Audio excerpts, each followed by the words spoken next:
kosalela na thème oyo eza national ya mboka. Thème siko international balobi réalisation de l'égalité du genre et avancement de toutes les femmes et les filles dans le contexte de politiques et programmes relatifs au réchauffement climatique et à la réduction des risques environnementaux et des risques catastrophes. Ah, baloba égalité à genre. Donc, Maman Thérèse a lobé une égalité de genre et l'ingolo bateke ngeken tobi ngi bana nuana sange bara place.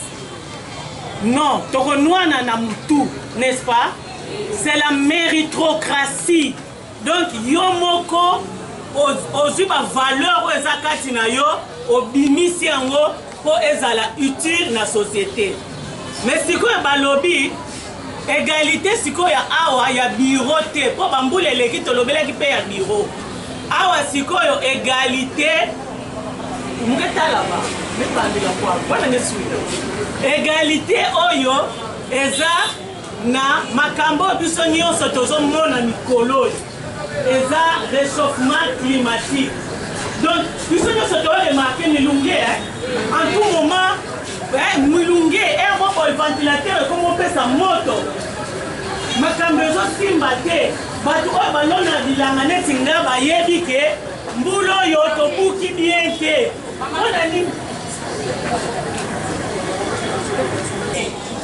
Mais la thème ya beto ya RDC national bametuba promouvoir l'autonomisation de femmes et de filles ainsi que l'égalité des sexes dans le contexte de lutte contre le changement climatique, de réduction des risques de catastrophes.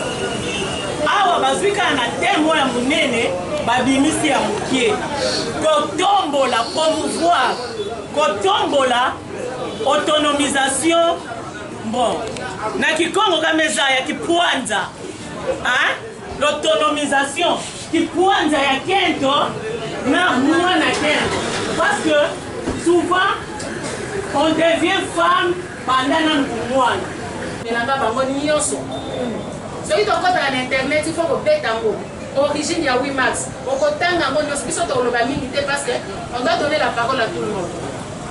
Mokonzi wana azwaki bango na musala aye ayebisi bato na ye bobomelanga basi wana nyonso baza wana basi wana bazala une centaine ya basi baboma bango les mêmes jours. Donc bazala ata na moto okotela bango te babomi bango. Pourquoi? Parce qu'ils ont réclamé papa opesi biso musala banda tokokota na usine si tokobima me mbongo ozofuta biso eza moke. Basi wana bakufa mpona koréclamer pour la première fois droit na bango. Nanu mwasi place na ye na ndako tozana d'église na biso atoyoka yango ezala basali na nzambe bawebisa bino la femme sa place à la cuisine. Mpona nini balingi mwasi abimisa motu te? Et ces femmes là ont osé ntango baose koréclamer pour la première fois mokonzi na bango aye alobi ale bobomelanga bango baboma bango sans procès bakufa balokota bango bakenda kokunda ata mobali moko te ata président ya république na bango te atelemaka alobi ke nga nazokotela basi oyo akotela bango te basi wana bakenda gratuitement bakundi bango. La vie continue avec les autres femmes ntango mibali bazokesa l'élection mwasi akopusana te ntango mibali balingi basala boye mwasi akopusana te bakobotisa ye ndenge balingi bako-exploiter ye sexuellement ndenge balingi. Donc tout ce qui se faisait ezalaki na perte ya mwasi. La femme n'avait pas la parole. Mais il y a une dame au fil du temps, Clara Zetkin. Mwasi wana atelema alobi non. Pourquoi mwasi faut azala toujours piétiner? Aye ko bandela histoire wana na bato oyo azalaka na bango azalaka journaliste à l'époque. Abundi aye kozwa autorisation ya kosangisa basi ndenge toza boye abandi kotalisa bango eloko moko. Tangu mwa mifuma ebandi babandi kosangana babandi kozwa mateya bakonze mboka pe babandi koloba non basi baza quand même bandeko na biso topesa bango ata opportunité basi babandi kozwa bayebisi bango basi il faut bokoma kovote pe président il faut que bosala boye na misala pe il faut basi base retrouver na côté kingani futomona basi nde bozomona ye tozokendaka malembe tokendaka te. La parité signifie simplement égalité ya chance nayebi te soki tokocomprendre ndenge toyeboye ezala mosusu peut-être ayebisaki mobali na ye ke recho yango na yo nde otikala kolamba ebongo te mwasi il faut oti kolamba na ndako na yo après oyebi yenga na yo ya koyoka mateya na yo. Donc mwasi eloko biso towelaka na parité c'est l'égalité des chances. Chance par rapport à quoi? Ya musala ndenge tolobi ya d'élection ndenge baninga na biso bakufaka ya biloko nyonso mobali asalaka na classe filles et garçons. Voilà déjà tozwa indépendance wana. Bien sûr que na bamboka ezana basi musu baza toujours limité. Maintenant comme nous sommes là, toyoki histoire que basi ba réclamaka ba droit, basi wana ba bomaka bango pona ba droit. Moi ya mars, date ya le 8 mars, si nous pouvons crier, nous devons crier par rapport à la réclamation des droits des femmes. Neye tozaboye ezala ba mama mususu même côté kana wenze ifu mobali a permettre. À cause de la mbongo na ba pesi ye yango yo bien na ba famille bien na mutu, papa na lingi na tata moi mesa moko wana na teka. Mobali a télémeli yo. C'est un droit que tu dois réclamer. Mobali a koye biso côté kate vanda wana ngamo wana lesaka yo. C'est bien bon. Na revanda wana olesanga. Est-ce que tu es mobali est capable de faire tout ce que toi la femme tu veux? Na kemuke na makambo ya réchauffement climatique. Mama yebisi biso moko tozobekisa mboka. Zoza na base ya réchauffement climatique. Mikolo ekomi système à base bazo louer bazamba bongo te hein. Na ki louer zamba na ngande ba bi tozo kata makala muso ba sa bandiete ba koni tozo fournir na ba boulangerie. Alors ngana opesa likanisi boyi. Tokota na système tango oza ose tokoti na bazamba tokokuta déjà ba musu basali ba four. Biso basi balobi toza na capacité toza na souci ya kolona nini nzete. Ngana na ndenge ya ba village tokotisi stratégie ya kolona nzete. Eza na ba mama bazosala ba pépinière ya ba arbre fruitier na ba kasi ya baza ba mama nyonso kozomona o ba vanja balona ka nzete. Obiso ba mama otozomi no luwaka bazamba kote mususu. Tango osala zamba babito za na souci ya kolona nzete. Okati nzete moko oreboise na bamboka oyo tozokataka baza na ba pépinière banzete mike mike ezali même ya bakasi ebotaka par-ci par-là soit akasi ya moko oloni okati moko oremplace moko donc odeboise oreboise lisusu mpona kosunga lobi na biso ezala malamu pour protéger biso contre ba réchauffement climatique. Maman lobi mwasi azelaka papa te, maman Thérèse lobi mwasi azelaka papa ta pesa ye. Mwasi nyonso pe aza na compétence ya kosala na soci bien na perenko. Mais toza ba initiative oyo tosalaka oyebi ndenge mama lobi oyebi kosala eloko osali moninga olakisi mpe mwasi azwi quelque chose. Poser question concernant ba arbre autocolona na village Matam. Les arbres fruitiers ou bien n'importe quel là. Banzete oyo ebotaka mbuma ya kolia ou bien nzete ya ndenge nini. En tout cas ça dépend. Omoni neti banzete oyo balonela bayeka tiso batiaka na nzela. Bamosusu mpe bazalaka nango na bandako. Soki ezali ozwi yango. Mais soki ozala mpe baarbre fruitier banzete oyo ebotaka mbuma ekozala mieux. Pourquoi? Na saison nango soki olonaki manga jour bana ya matamba makanzi babandolia manga oyo olonaki nzamba opambola yo pe baobeta pe lisolo ki ya ne wana bamama bayaki kolona donc ekozala fruitier tout comme ekozala pe nzete mususu mais l'essentiel elambaka mupepe ekitiselaka biso mupepe oyo eza ya bien. Nzamba asalaka nyonso asala biso ya suka mobali bazwi mabele basali babimisi mutu mais biso toza mikuwa mikwa wana ya baforma ngo balalisi biso pongi mobali alali pongi biloko nyonso elali pongi nzambe basololi na mwasi sekre wana etikala kaka na motema ya nzambe na mwasi bolandanga bamama yango wana tozalaka makasi botala motu yo tozalaka na ngo tozokumba mituka tozomata banzete tomonaka baingénieur ya basi bazosala babantene wana oyo tozalaka baincapable ya kosala mais lelo na émancipation de la femme tozosala yango mais mokolo moko te mobali akozwa zemi akobota mwana mokolo moko te mobali akosala moninga butu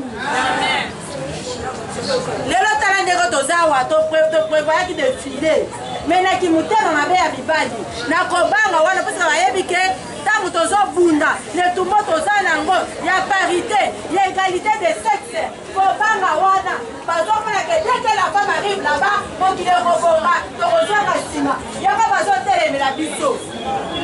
Je vous exhorte, chère maman, je vous exhorte, n'abaissez pas les bras, levez-vous pour défendre nos droits. Ma maman totelema, surtout les mamans travailleuses, aimons-nous dans ma société. Les chefs nous maltraitent, mais nous avons courage à dénoncer. Donnez-moi la maman. ozangisa défilé ezali nde ntango mibeko euti na likolo esengeli biso mama bototosa po mboka ezala na kimia bayebisaki biso bajournée ya réflexion. Voilà la raison d'être ya présence na biso awa na bamama tozokomupesa na mayele tozosolola kopesa na baconseil par rapport à badifficulté oyo tokutanaka na yango etanke bafemme na société baplace ya misala na bawenze bisika totekaka na bandako na biso na mibali na biso nde tozokabola mayele wana lokola eza mwa oyo ezali tozali koréclamer les droits de la femme.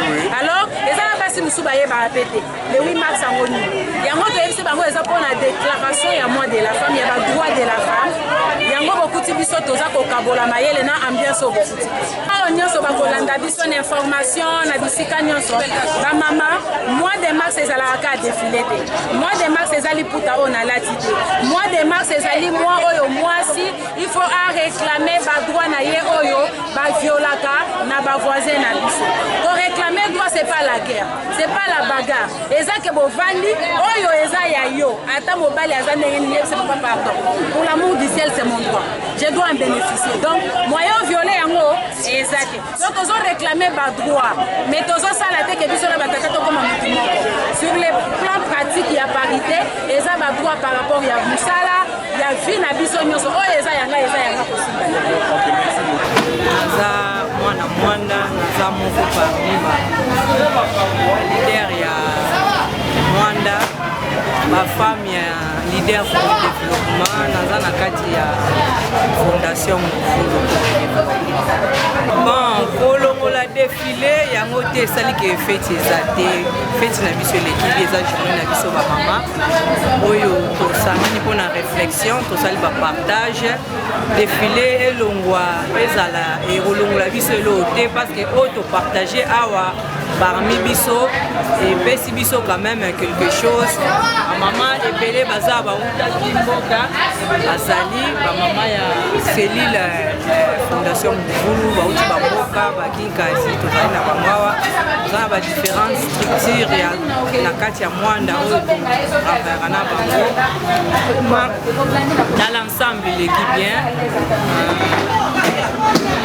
bapartage baexpose ya bato mama Nicole alobelaki makambo ya lutte contre le réchauffement climatique interpellé biso bamama esengi tolonaka banzete parce que bamama ebele bayebi utilité ya nzete te yango encourageaki bamama tolakisa mpe mpa na ndenge tolona nzete naza mpe na bamama balonaka deja banzete bautaki na niveau bamboka baza na biso awa balonaka deja banzete tosengi na bamama na biso ya mwanda surtout bao bakotaka bazamba basalaka bilanga basombaka baetandi ya minene bamesani deja kokata me tozopekisa déboisement me ntango si badéboise basala effort ya koreboise kodéboise nzete moko oloni 5 parce que moko ekoki soki oloni kaka moko ekoki kokauka ebebi me 4 ye mibale ekoki kozala sauve tolobeli awa makambo ya entrepreneuria mwasi esengeli aluka asala quelque chose mpona autonomie ya basi